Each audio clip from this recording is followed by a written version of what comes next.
Boa noite, igreja. Vamos louvar o Senhor? Amém? Já falou com o irmão que está do seu lado? Já deu boa noite para o irmão que está do seu lado? Isso aí. Você não veio aqui por acaso. Você veio aqui porque o Senhor te trouxe essa noite aqui. E essa noite o Senhor vai falar o teu coração, através dos louvores, vai falar o teu coração através da palavra dele. Abra, receba do Senhor nessa noite. Vamos cantar Vencendo Vem Jesus. Ele veio, morreu por mim e por ti. E virá mais uma vez em buscar a sua igreja.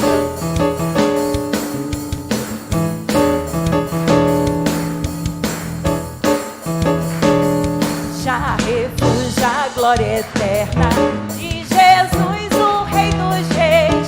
Breve os reinos deste mundo seguirão as suas leis. Os sinais da sua vinda já se mostra cada vez. Vencendo, vem Jesus. Glória, glória, glória. Aleluia. Glória, glória, aleluia. Glória, glória, aleluia. Vencendo, vem Jesus.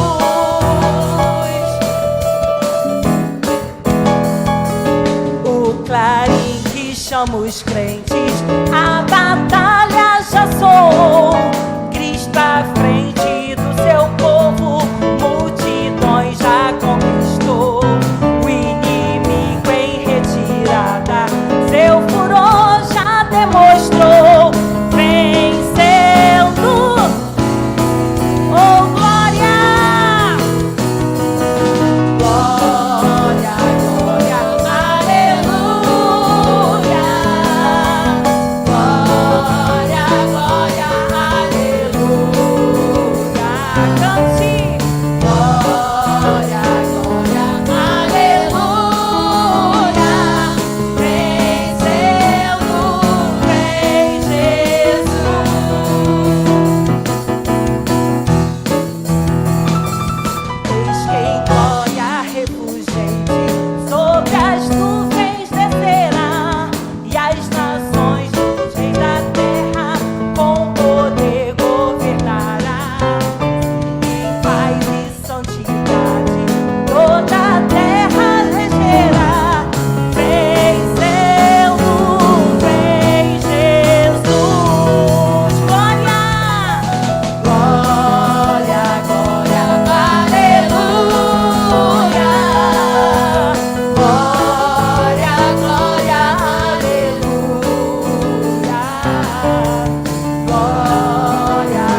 pode cantar.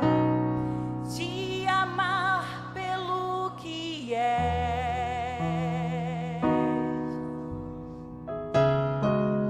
voltar à inocência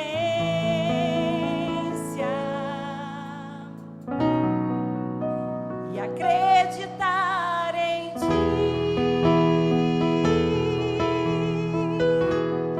Mas às vezes sou levado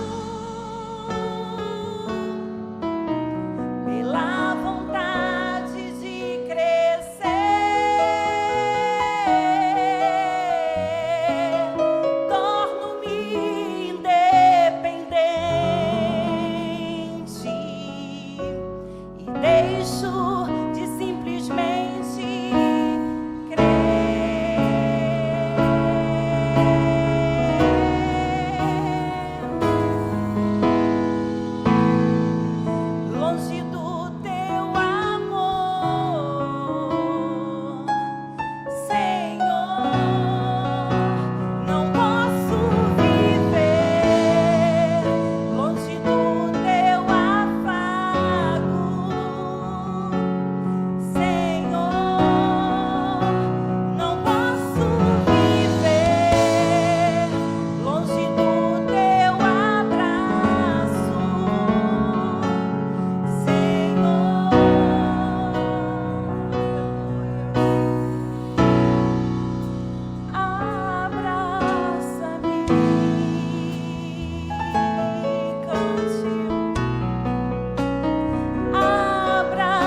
Tu és maravilhoso, Senhor.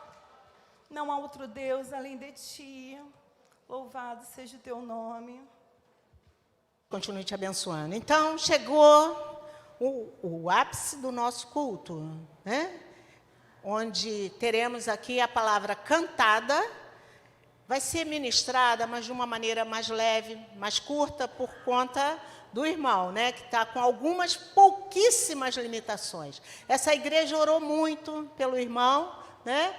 Quando soubemos do ocorrido, achamos até que o irmão não estaria aqui nessa noite, mas, pela graça do Senhor, Ele o trouxe até aqui para nos abençoar através dos seus louvores. Que o Senhor se sinta em casa e, como ele disse assim, me chama de irmão, eu fico mais à vontade. Então, o irmão Lopes, para louvar ao Senhor nessa hora. Vou pegar outro microfone.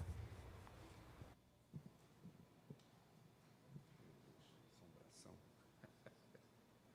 Obrigado, Sandro. Obrigado, Tereza. Igreja, boa noite. AVC é coisa séria mesmo. E não sei se alguém aqui já teve, ou já tem algum parente que já teve, mas o AVC que eu tive foi para me parar. Mas eu tenho andado, por onde tenho andado, tenho falado que Jesus salva, cura e batiza com o Espírito Santo. E aí seria um contrassenso eu falar que Jesus cura e ter sido levado por um AVC. Eu pertenço à igreja e as portas do inferno não prevalecem contra a igreja. Amém? E aqui estou eu, vocês vão ter que me aturar por muito mais tempo. Antes de cantar essa primeira música, eu queria falar muito rapidamente sobre ela. Eu fui da Marinha, fui fuzileiro naval, 15 anos. Se tem algum fuzileiro aqui, ad sumos. É uma frase que nós falamos entre nós quando nos encontramos, que significa em latim, aqui estamos. E numa época em que parecia que estava tudo dando certo na minha vida, eu estava estudando para ser oficial, meu uniforme sempre brilhando, os metais sempre polidos, a bota brilhando.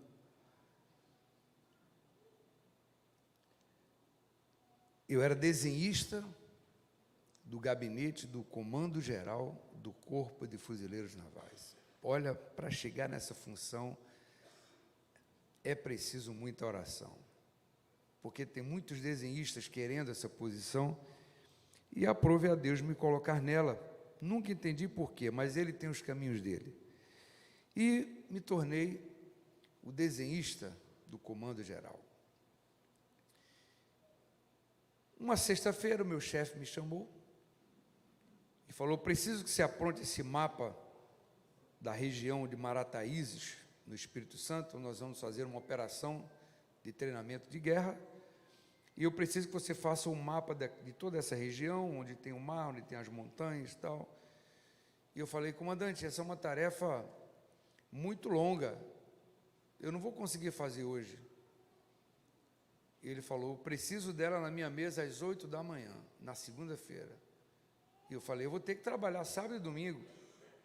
E ele falou: pois não, trabalhe sábado e domingo.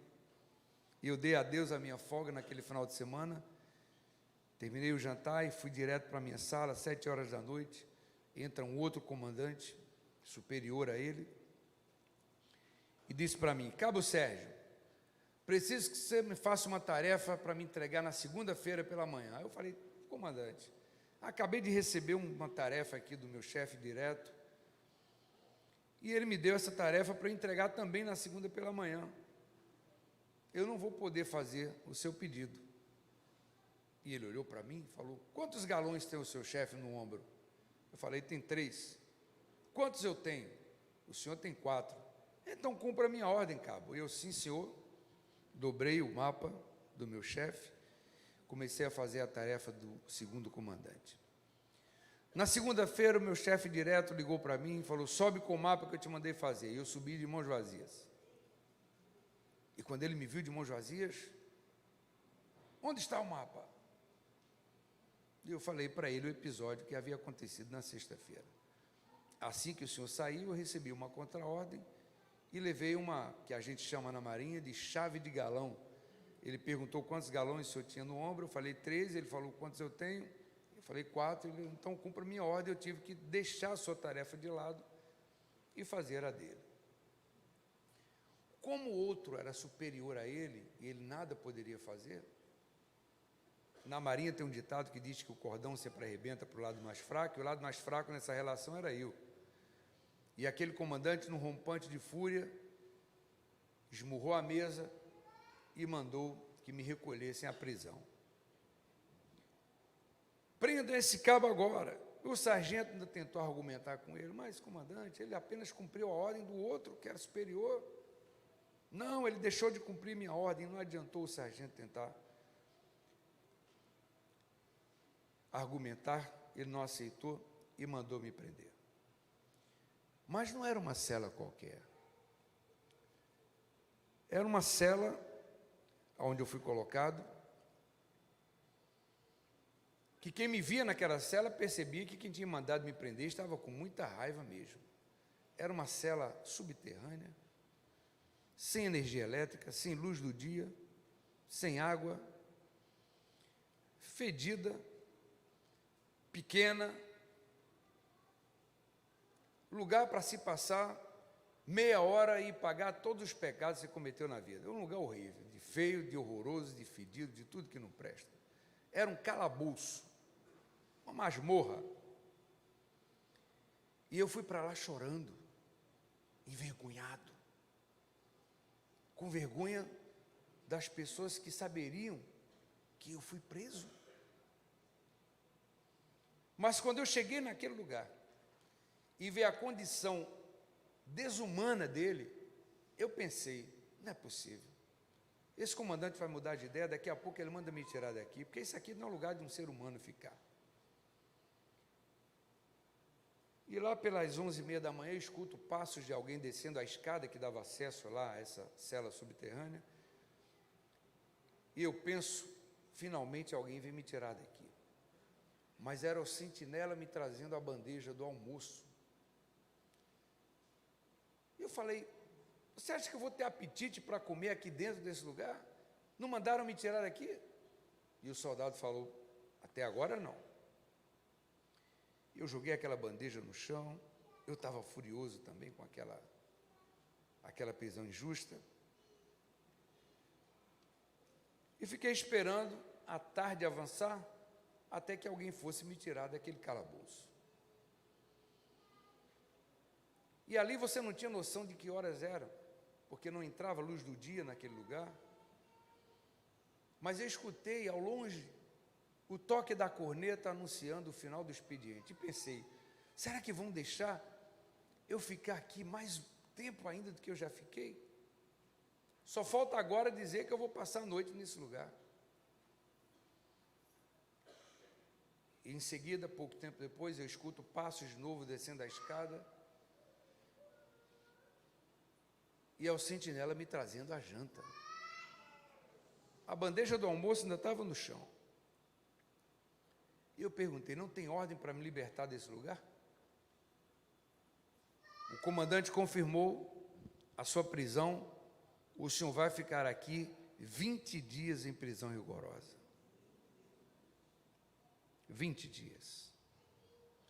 20 dias naquele lugar que parecia 20 anos. Eu já vi muito filme mostrando celas solitárias. A pior que eu vi foi no filme Alcatraz. E era pior do que aquela cela. Pequena demais, um colchão imundo, que ninguém tinha coragem de deitar nele. Eu pedia jornal para deitar em cima do jornal. E eu fiquei com raiva de Deus. Eu esmurrava a parede, chateado com ele, como é que ele tinha permitido que acontecesse isso logo comigo? que fazia tudo tão certinho, que vivia brilhando, com uniforme, cumpria todas as tarefas que me eram impostas, queria ser oficial. E chateado com Deus, eu cheguei a dizer para ele: você não existe. O crente não consegue nem ser ateu, né? Como é que Deus não existe se eu estou falando com ele? Mas para vocês verem como eu estava chateado com Deus. Mas os dias foram passando, o meu espírito foi se abrandando, e eu, no 15º dia, ouvi um som de violão. E quando o sentinela veio deixar o jantar, eu perguntei para ele: tem alguém com violão lá em cima? Ele falou: tem, o sargento da guarda está com violão. Eu disse: você pode pedir a ele para me emprestar o violão 10 minutinhos aqui, só para eu tocar um pouco de música, porque eu estou aqui há 15 dias, um tédio terrível, a vida não passa aqui embaixo. Você pode pedir a ele esse favor? E o soldado fala para mim: olha, o senhor está em prisão rigorosa, se o sargento lhe emprestar o violão, ele vai ser punido também, mas eu vou falar com ele. Daqui a pouco eu escuto de novo os passos dele descendo a escada, ele trazendo o violão, abre a porta da cela, me entrega o violão e diz: o sargento falou que o senhor pode ficar com o violão até a alvorada, até o amanhecer. Pela manhã ele pega o violão com o senhor. E nessa noite, sem caneta, sem papel, sem luz, eu fiz uma música. Tinha que cantar frase por frase. Primeira, decorava, cantava a segunda, decorava as duas, criava uma terceira frase, decorava as três, criava uma quarta frase, ia decorando para não esquecer. E depois que eu terminei aquela música, eu fui tomado por uma paz tão grande, que eu passei a pedir perdão a Deus por tudo que eu havia falado nos primeiros dias. E eu entendi o motivo daquela prisão. Eu entendi que eu jamais teria conseguido fazer aquela música se não tivesse passado por aquele calabouço. E aquela música que eu fiz naquele calabouço, que parecia ser o fim da minha vida, aquela música foi o sinal de um começo que eu nunca imaginei que tivesse sido preparado por Deus. E eu vou começar cantando para vocês essa música que eu fiz naquele calabouço e que justificou aquela prisão. E hoje, se tem uma certeza cravada no meu coração, fincada, como uma espada fincada na rocha, essa certeza é a de que todas as coisas cooperam para o bem daqueles que amam a Deus. Pode ligar.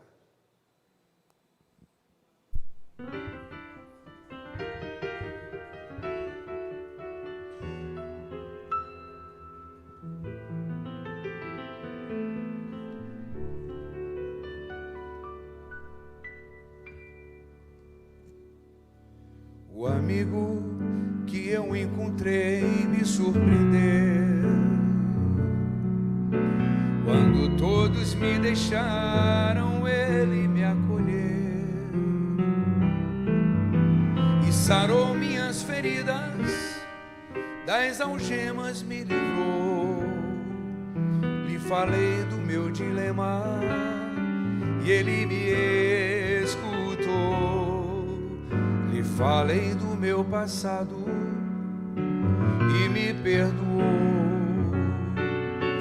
Isso teve um alto preço que ele já pagou. Me mostrou as mãos feridas por amor de muitas vidas, e uma dessas muitas vidas era ele.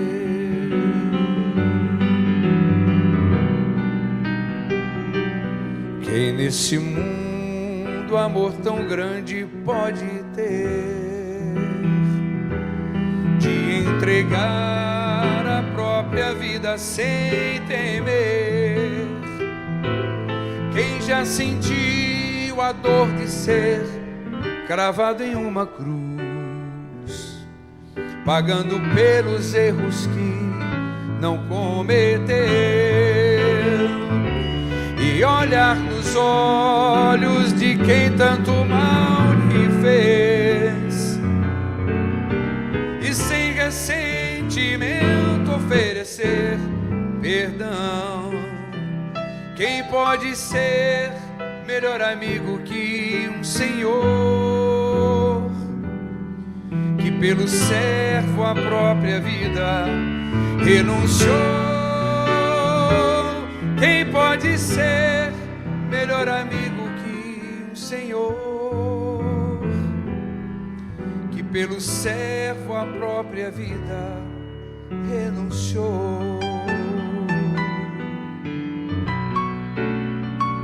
Qualquer pergunta que eu fizer essa noite aqui, me responda com uma palavra: Cristo.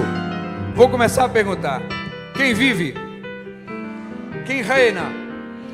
Quem liberta? Quem restaura?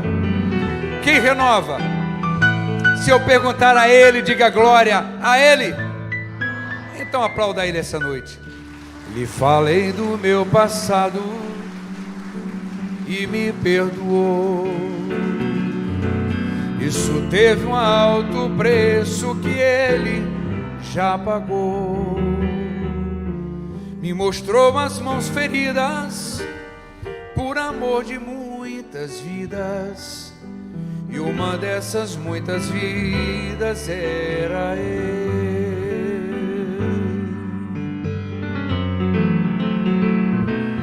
Quem nesse mundo amor tão grande pode ter, entregar a própria vida sem temer? Quem já sentiu a dor de ser cravado em uma cruz, pagando pelos erros que não cometeu, e olhar nos olhos de quem tanto mal lhe fez, e sem ressentimento oferecer perdão? Quem pode ser melhor amigo que um Senhor, que pelo servo a própria vida renunciou? Quem pode ser melhor amigo que um Senhor, que pelo servo a própria vida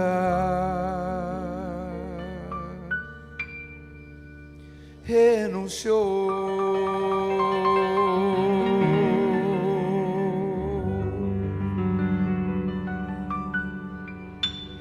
A próxima música é uma declaração de amor escrachada para Jesus. Nessa música eu vou dizer o quanto eu amo, porque Ele já provou que nos ama. Deixou seu trono, os anjos ao redor dele, cultuando Ele o tempo inteiro. Ele sai desse conforto divino, vem até nós, passa por todos os sofrimentos que nós passamos aqui.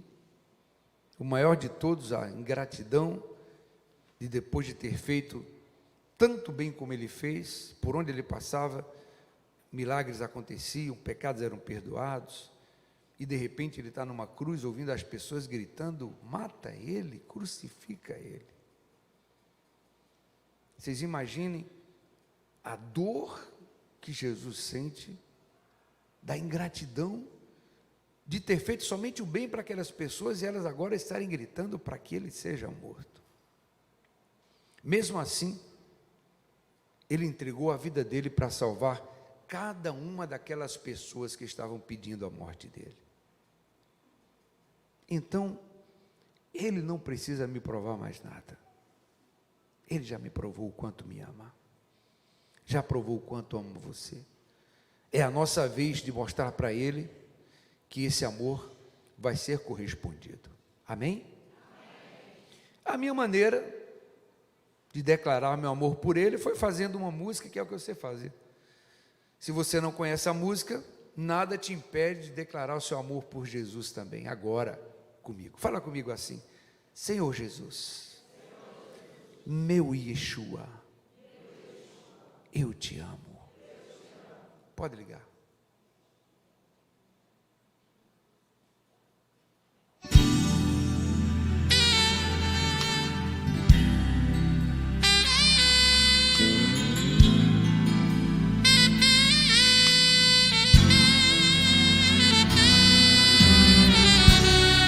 Quem vive, quem reina, quem salva, a Ele, somente a Ele. Eu me perdi, num grande abismo tropecei, e por uma estrada desconhecida me arrastei, me angustiava. Não tinha nada, a vida mais, sem vida eu vivi. A minha voz não tinha quem chamar, minhas mãos vazias nada tinham pra mostrar, era o retrato do meu cansaço. Quantas noites frias eu vivi, quase sem vida, sem esperança. Gritei teu nome, Jesus, me deste forças,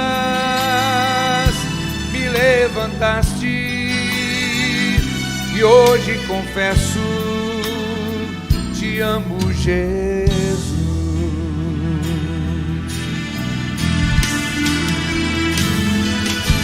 Te amo,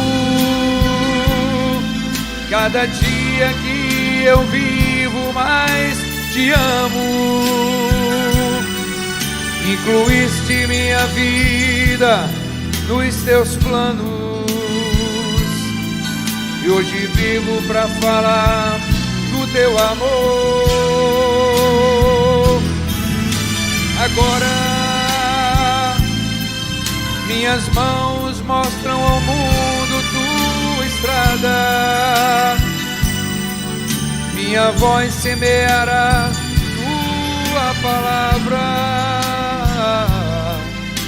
pra mostrar quanto eu te amo, Jesus.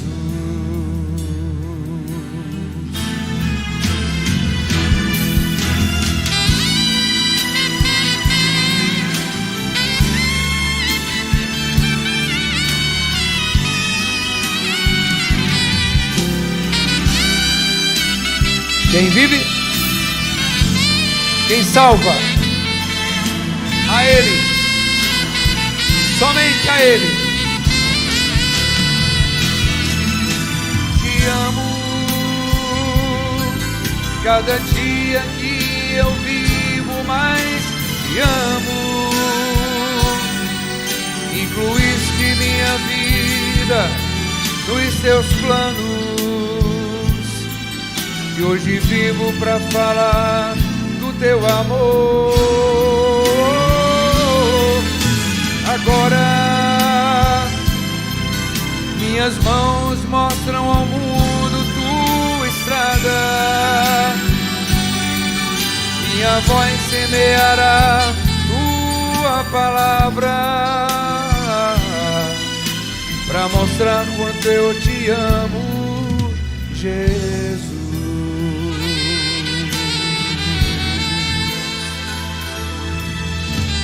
Te amo.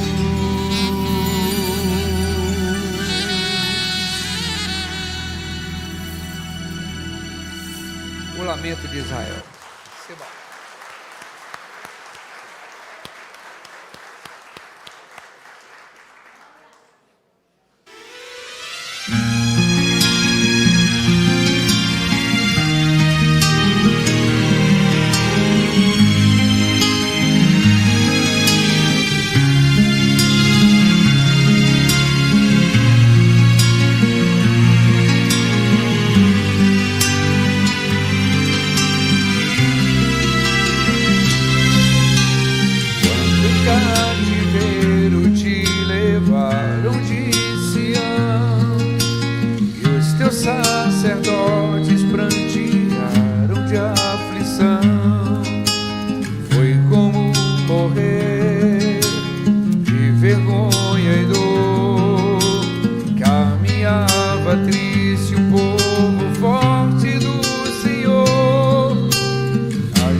Talvez Deus se lembre do bichinho de Jacó. Chora, Israel, Babilônia não é teu lugar. Clama ao teu Deus, Ele te ouvirá. Do inimigo te libertará. Chora, Israel, Babilônia não é teu lugar. Clama ao teu Deus, Ele te ouvirá. Do inimigo te libertará.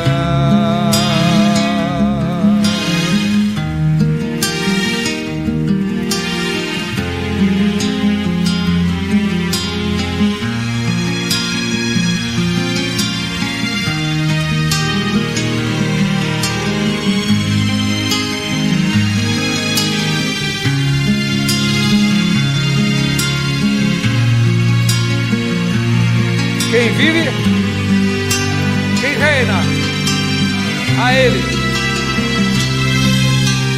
A Jerusalém, porque deixaste de adorar o Deus vivo, quem tantas batalhas te ajudou. Chora, Israel, um lamento só. Talvez Deus se lembre do bichinho de Jacó. Chora, Israel, Babilônia não é teu lugar. Clama ao teu Deus, Ele te ouvirá. Do inimigo te libertará.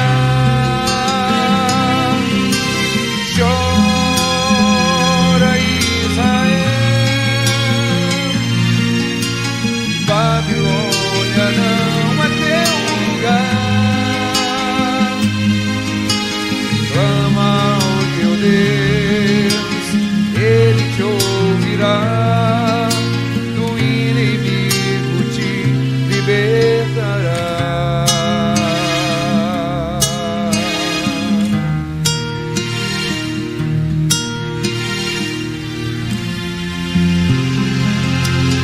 Eu vou pedir ao Sandro, receba, para me conseguir uma cadeira, Sandro.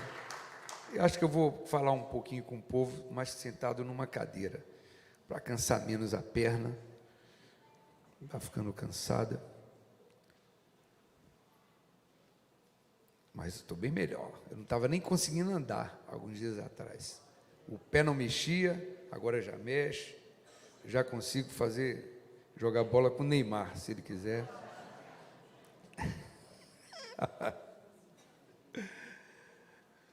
Eu chego lá.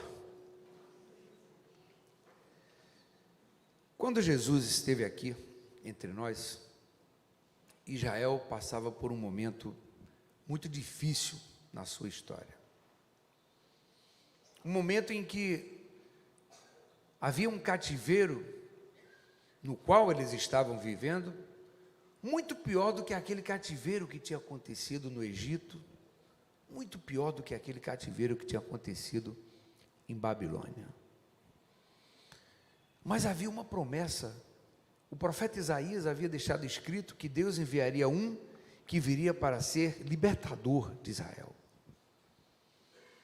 E de posse dessa promessa que estava registrada no livro do profeta Isaías, o povo começa a clamar por um libertador. E a profecia dizia que ele, além de ser libertador, seria o Messias e seria o rei de Israel. E sofrendo como o povo estava sofrendo, que era um cativeiro pior do que no Egito e pior do que Babilônia, porque no cativeiro do Egito e de Babilônia, eles estavam na casa dos outros, na terra dos outros, no país dos outros.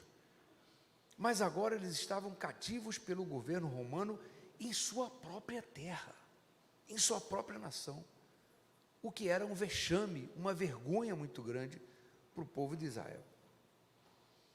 Vocês imaginem as chacotas dos sírios em volta, jordanianos, que zombavam deles e diziam: cadê o Deus de vocês? Os egípcios, cadê o Deus de vocês? Vocês agora estão cativos em sua própria terra, sendo comandados por um tirano estrangeiro, que era o imperador de Roma, um homem que tinha uma megalomania, que queria conquistar tudo que via pela frente. Alguém deve ter avisado a ele: esse país é de um povo esquisito, eles servem um Deus que já abriu o mar vermelho para eles passarem, que fez o sol parar. Faraó, ou imperador, é tudo a mesma coisa. Dá para a gente passar direto para outra nação e deixar Israel de lado? E aquele tirano falou: não, eu quero essa nação. E entrou nela com seus exércitos, se assentou em Israel, em Jerusalém, e disse: agora quem manda aqui somos nós. Era ou não era vergonhoso para o povo de Israel ter que suportar isso? Sim ou não? Era uma vergonha muito grande, porque agora eles estavam cativos em sua própria nação. E começam a clamar pela promessa: Senhor, chegou a hora, cadê o nosso libertador? Cadê o nosso rei? E no meio desse clamor, nasce uma criança numa cidadezinha desconhecida chamada Belém. E o povo está clamando. Aquele menino vai crescendo. Chega aos 12 anos, ele é levado para Jerusalém, para ser consagrado no templo de Jerusalém.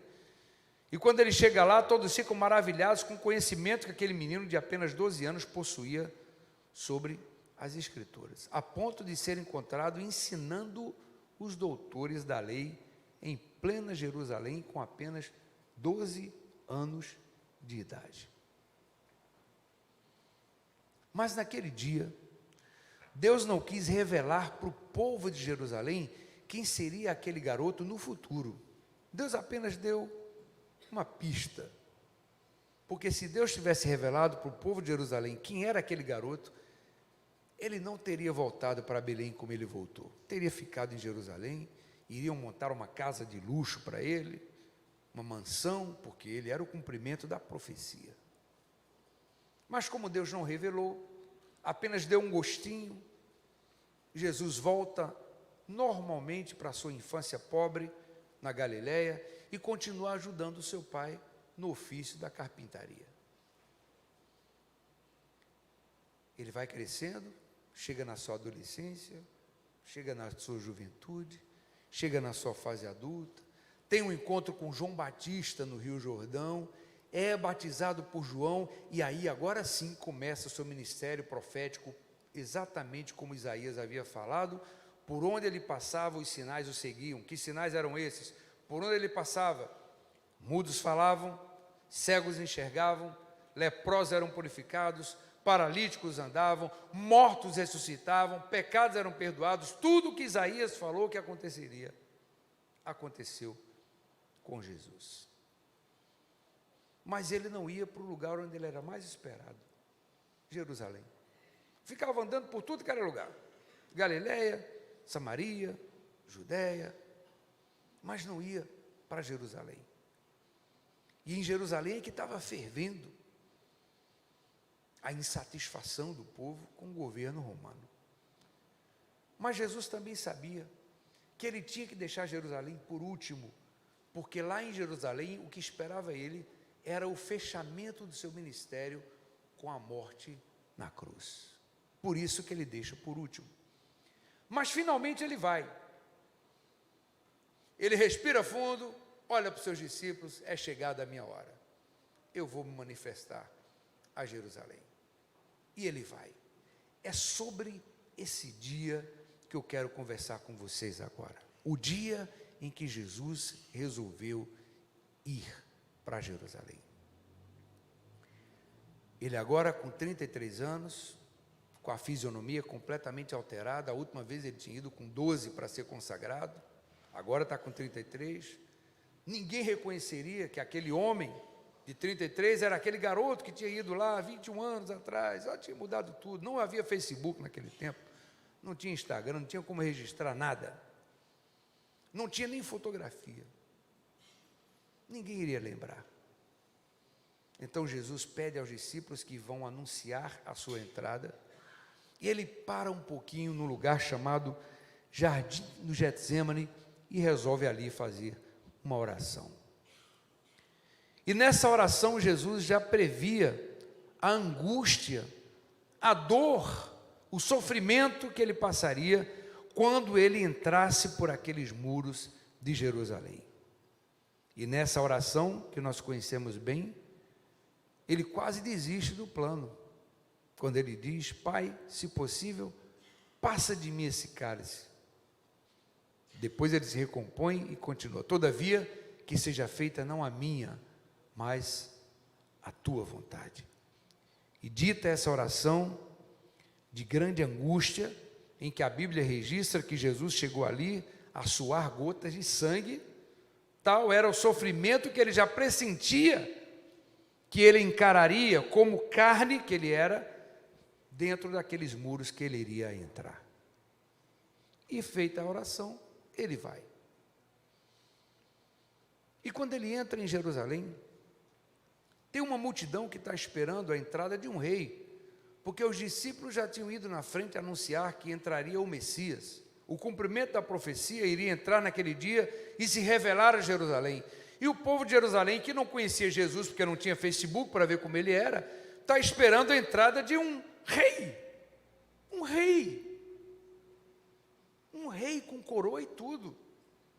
Essa era a expectativa que havia em Jerusalém, de que fosse entrar aquele que representaria Israel diante dos governantes romanos e libertaria Israel do jugo de Roma, porque ele era profetizado como libertador e rei.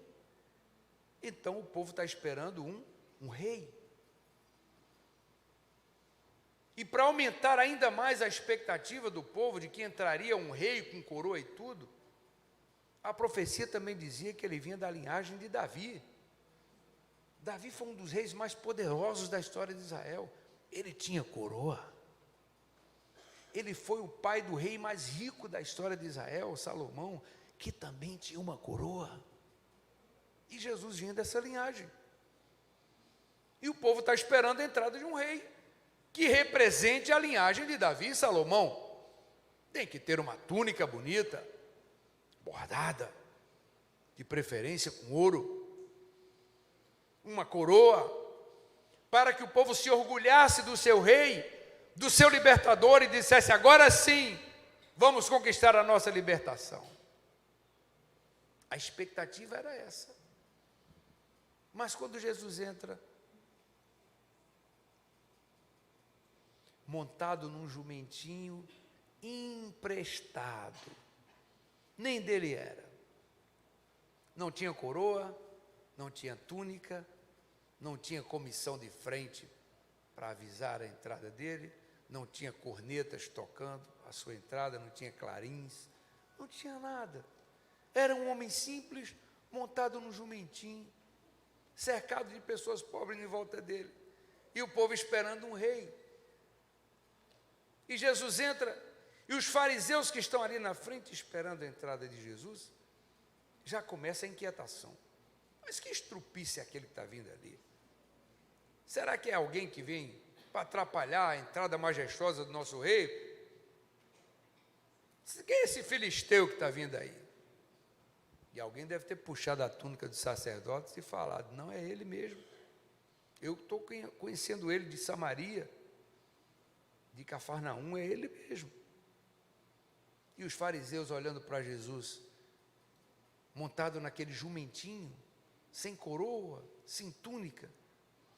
Os fariseus, que eram homens profundamente conhecedores da palavra, chamaram Jesus de mentiroso, blasfemo e impostor. Mentiroso, blasfemo e impostor.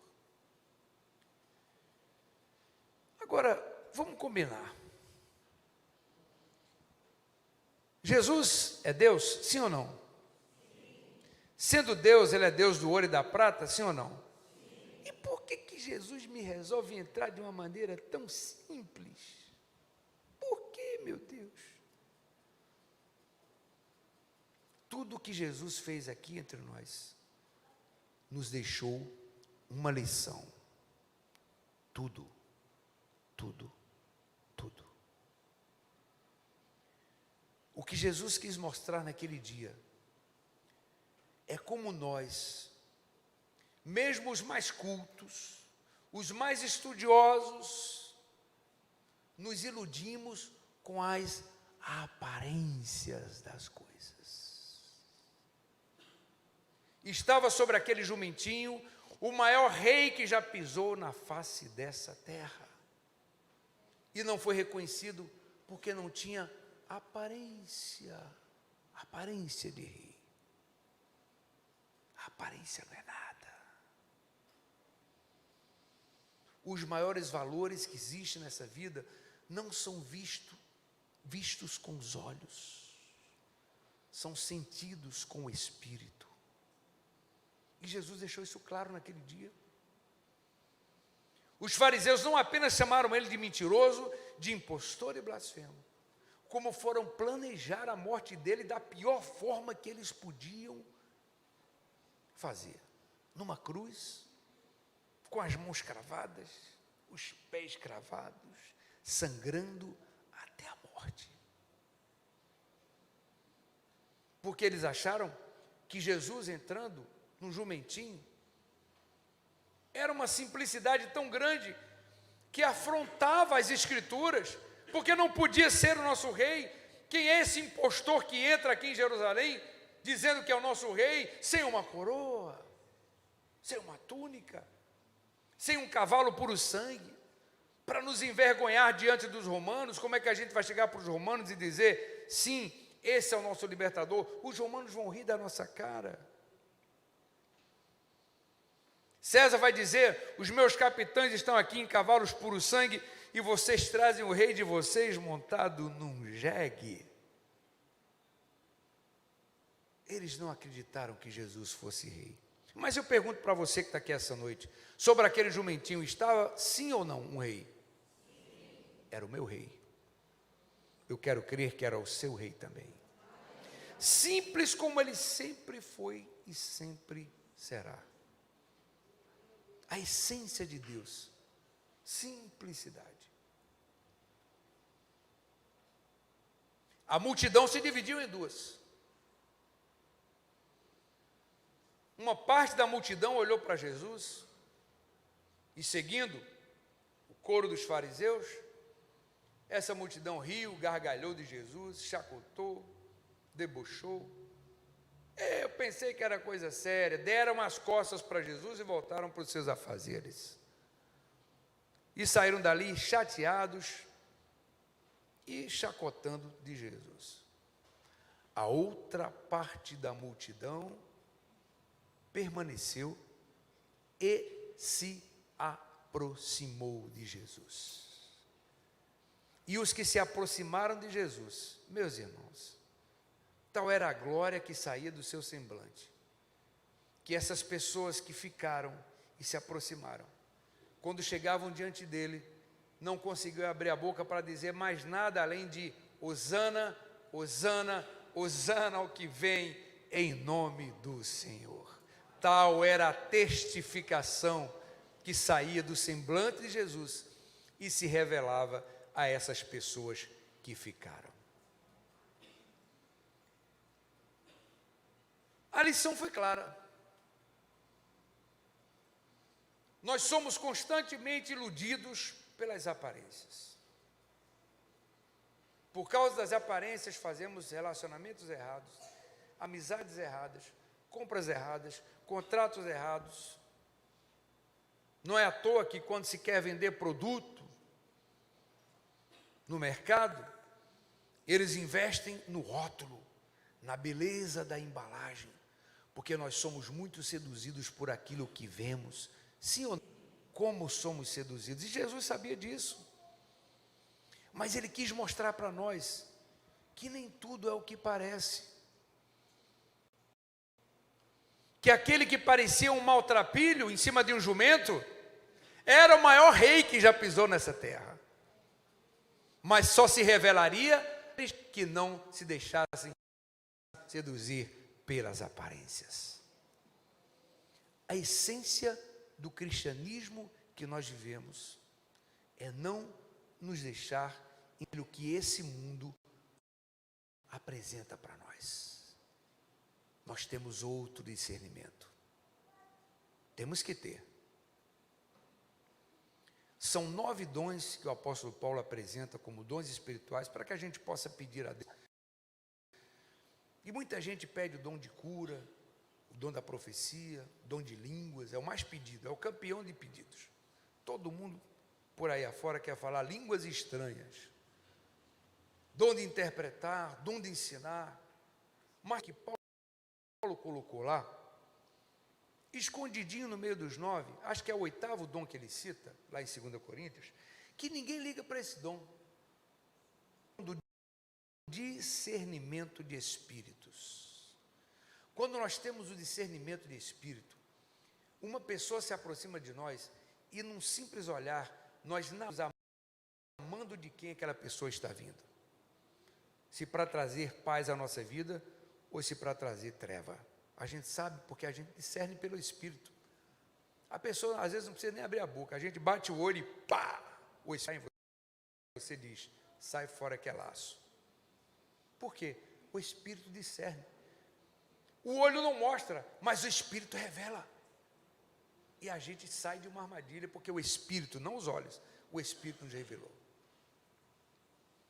Mas nós não pedimos esse dom, a gente só pede os outros.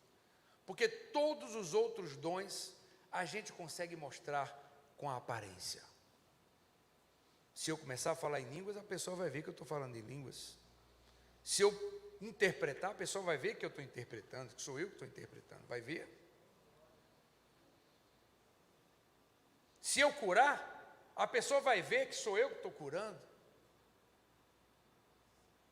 Mas se eu discernir o espírito dela, eu posso ficar calado. Ela não sabe que eu já li o espírito dela. Ela pensa que vai me enganar, mas não me engana. E esse dom era o dom que a gente tinha que ter, porque alguns só tiveram a oportunidade de receber Jesus naquele dia e entendê-lo como Messias, porque discerniram não pela aparência dele naquele jumentinho, mas porque se aproximaram e olhando nos olhos de Jesus, viram que havia alguma coisa especial além da aparência. Vejam bem, se naquele mesmo instante aparecesse César Augusto, imperador romano, é claro que ele não iria montado no jumentinho, ele iria no cavalo puro sangue, ou numa carruagem, e as roupas dele, com toda certeza, seriam dignas de um imperador.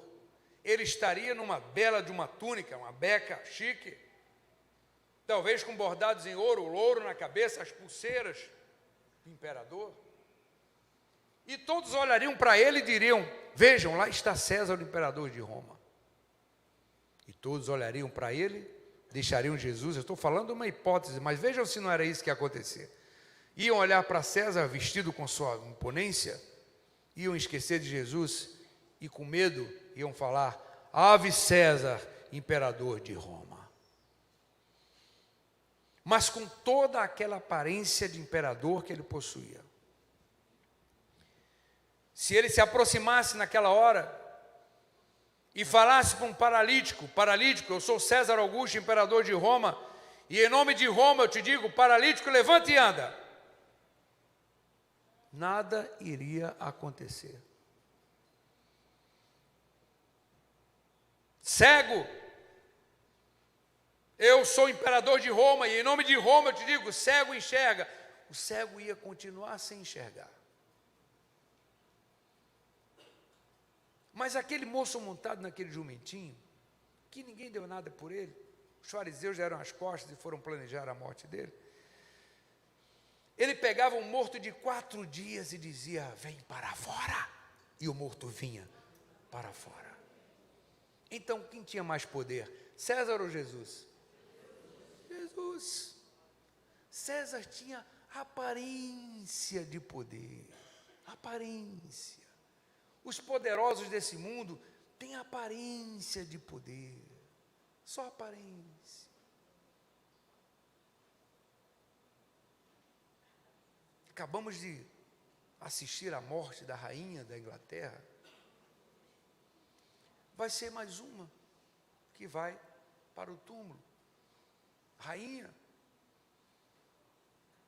frágil como qualquer um de nós, sujeita à morte como qualquer um de nós. Talvez tenha passado a vida inteira, não apenas sem fazer, mas sem ver um milagre. E o nosso mestre, com aquela aparênciazinha lá naquele jumentinho, todo o poder me foi dado nos céus e na terra. Foi isso que ele falou. E essa coisa da aparência, Jesus quis deixar tão viva em nossa memória, da gente não andar nesse mundo mais se iludindo com as aparências das coisas, mas procurar o que há de profundo, além da aparência. Ele deu tanto valor a esse ensinamento, que ele não apenas entra em Jerusalém, dando uma lição sobre o engano da aparência, como ele sai de Jerusalém, deixando outra, mais forte ainda, que foi a do ladrão da cruz. Tinham dois ladrões. Um olhou para a aparência de Jesus e pensou, não errei coisa nenhuma. Se tu és mesmo Cristo, o Messias, mostra para nós, salva-te, salva nós também, e ria de Jesus. O outro foi mais esperto, ao invés de abrir a boca para falar bobagem, ele prestou atenção no que estava acontecendo. Ele foi no espiritual, ele não foi na aparência. Ele viu que Jesus estava sendo açoitado, empurrado, cuspido, massacrado, chibateado, e não reclamava de nada. E às vezes eu penso que aquele ladrão deve ter conhecido o que Isaías escreveu sobre Jesus no capítulo 53. Talvez numa passagem que ele tenha feito pela sinagoga lá de Jerusalém, no templo lá, talvez ele um dia tenha ido lá, não sei, talvez a mãe dele, o pai dele tenham lido em casa essa passagem das Escrituras, mas ele leu que em Isaías 53, quando Isaías vai descrever Jesus, ele diz o seguinte: como um cordeiro mudo foi levado ao matadouro, e diante dos seus tosqueadores, ele não abriu a sua boca. Era exatamente assim que Jesus estava. Sendo maltratado, ele não abriu a sua boca. E aquele ladrão que estava quietinho, ao invés de falar bobagem como o outro, tem uma hora que ele chega a uma conclusão. Quer saber de uma coisa? O que esse homem já sofreu?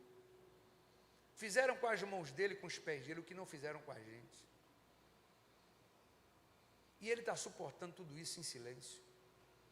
Esse homem está se retratando exatamente como aquele Messias de quem Isaías falou. Quer saber de uma coisa? Essa multidão inteira não está acreditando, mas eu vou acreditar. Que mesmo que a aparência me mostre que aí nessa cruz está um homem fragilizado, coberto de sangue, com uma coroa de espinhos na cabeça, eu não vou deixar essa aparência me enganar. Eu creio que ele é o Messias, o Filho de Deus. Olhem o discernimento desse ladrão. Olhem o discernimento que esse moço teve. Que sirva de exemplo para mim e para você. E ele verbalizou a sua fé, quando ele diz, primeiro ele repreende o outro, cala a boca, nós estamos aqui porque merecemos, mas esse homem da cruz do meio, nada fez para que estivesse aqui. E se virando para Jesus, ele diz, meu Deus, olha o que ele diz, Senhor, lembra-te de mim quando entrares no teu reino. Numa só frase, ele reconhece Jesus como Senhor e como Rei. Meu Deus, numa só frase. Eu imagino Jesus se virando rapidamente, olhando para aquele ladrão, surpreso com a fé e o discernimento que aquele ladrão teve. Porque Jesus sonha que todos nós que estamos aqui essa noite tenhamos o discernimento de espírito que aquele moço teve. Jesus sonha que a gente tenha isso, de enxergar as coisas além da aparência. E Jesus, no bom sentido, se apaixona por aquele moço. Na mesma hora ele ama aquele moço, pelo discernimento que ele teve. E vejam o que Jesus disse para ele, vocês já sabem.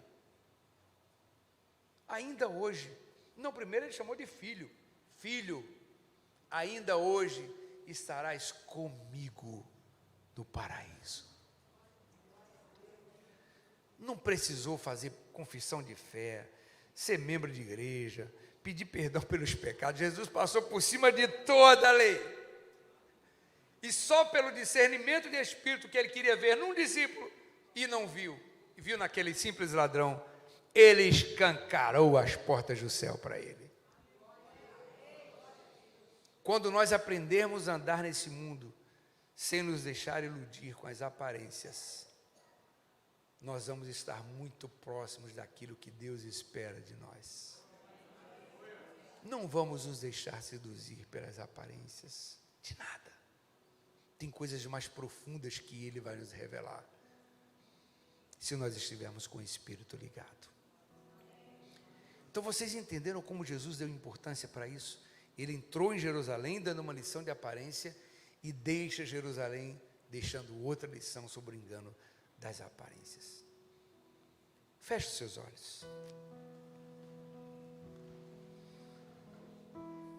Oh Espírito Santo,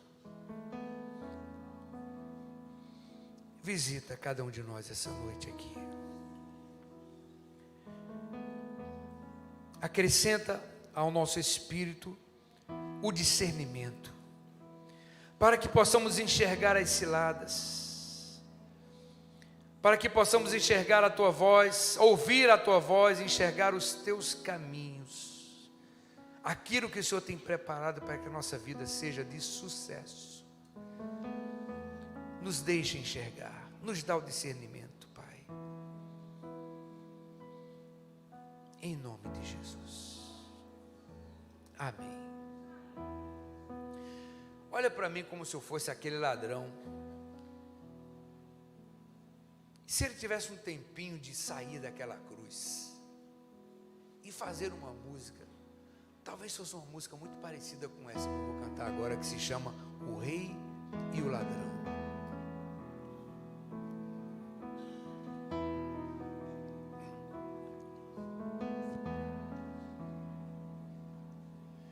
Meus olhos estão cansados e marcados pela dor.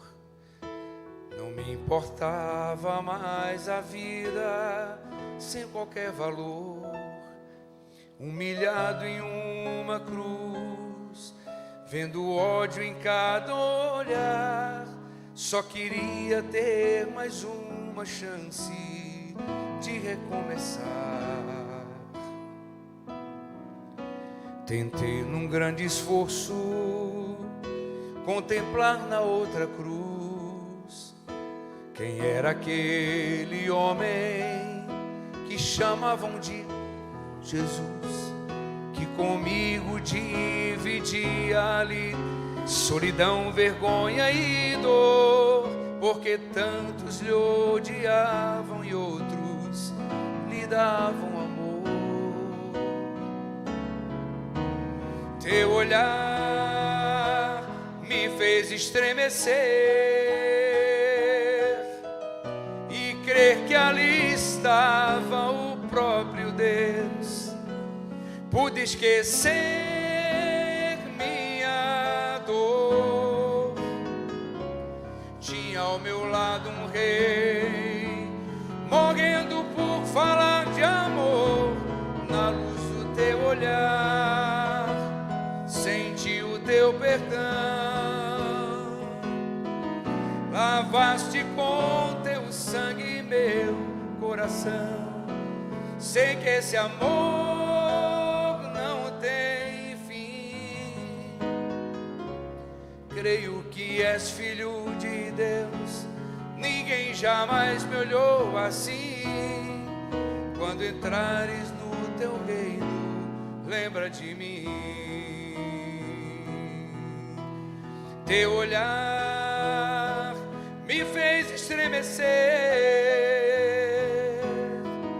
em meio a tanta dor, tentando me dizer: eu te escolhi, filho meu. Ainda hoje no paraíso,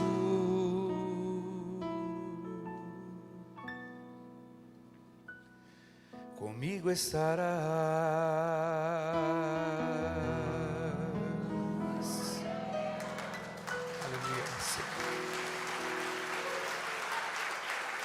Eu queria que você se pusesse de pé por um momento.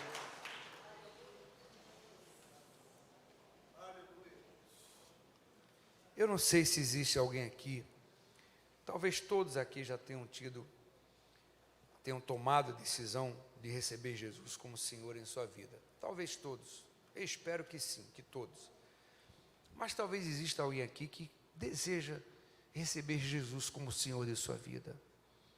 Se tem alguém, faça um sinal, nós vamos orar pela sua vida. Levanta a sua mão bem alto. Tem alguém que quer receber aquele homem do jumentinho como seu rei, como seu Senhor, como seu líder, como seu Deus? Tem alguém que ainda não tendo dado esse passo, quer dar essa noite? Enquanto a igreja está orando para que você tenha forças, eu vou continuar te fazendo esse apelo. Não desperdice essa noite na sua vida. Receba Jesus essa noite. Volte para casa com Ele em sua vida. Tem alguém que quer aceitar a Jesus? Levante a sua mão junto comigo. Tem alguém? Espírito Santo, obrigado pela tua presença aqui essa noite.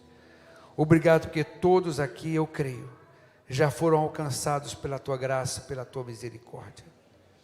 Te pedimos que nos leve de volta para nossas casas em paz, debaixo da tua proteção. Que os teus anjos se acampem ao nosso redor e que não nos falte o discernimento de espíritos a partir de hoje. É o que te pedimos em nome de Yeshua HaMashiach, o nosso Jesus de Nazaré. Amém. Que Deus nos abençoe. Podem sentar. Tereza.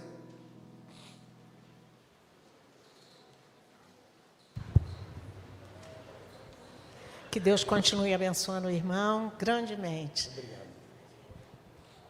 Irmãos, nada mais a declarar. Foi um banquete preparado pelo nosso Deus para essa noite e que todos possamos sair daqui em paz. O irmão prefere